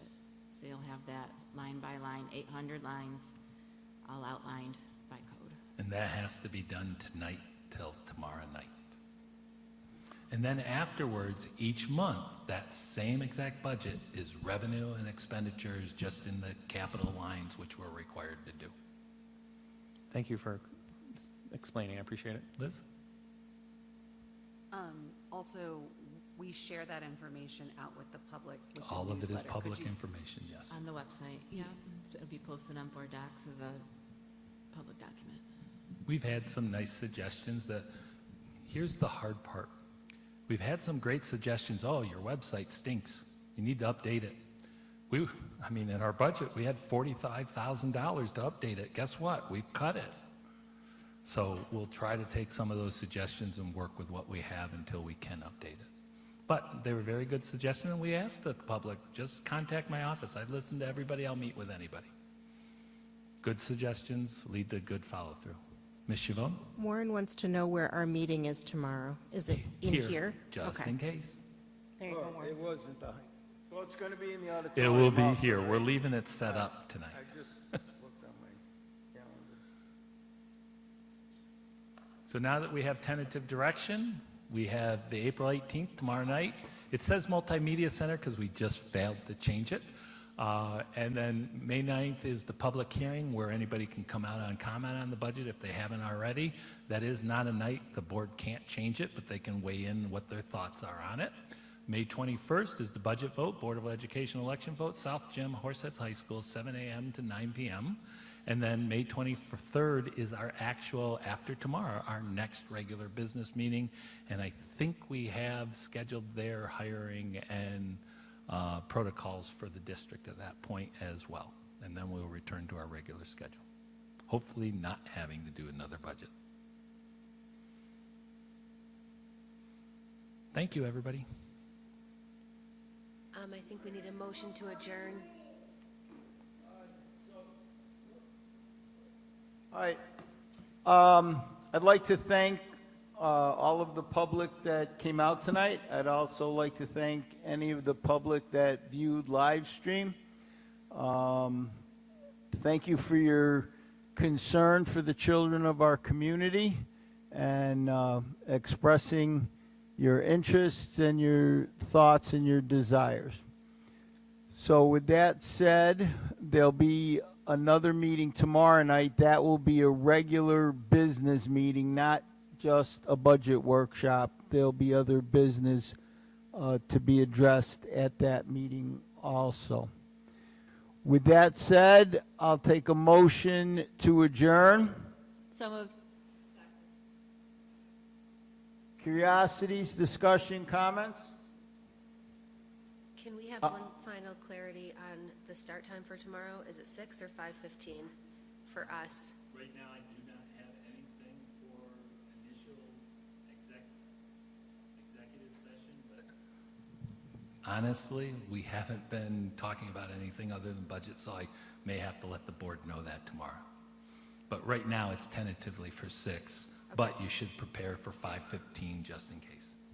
And we will have executive session at the Potential end executive, of tomorrow night's meeting. All right, all in favor? Aye. Opposed? Abstentions? Good night, everyone. Drive home safely, and thank you for coming out.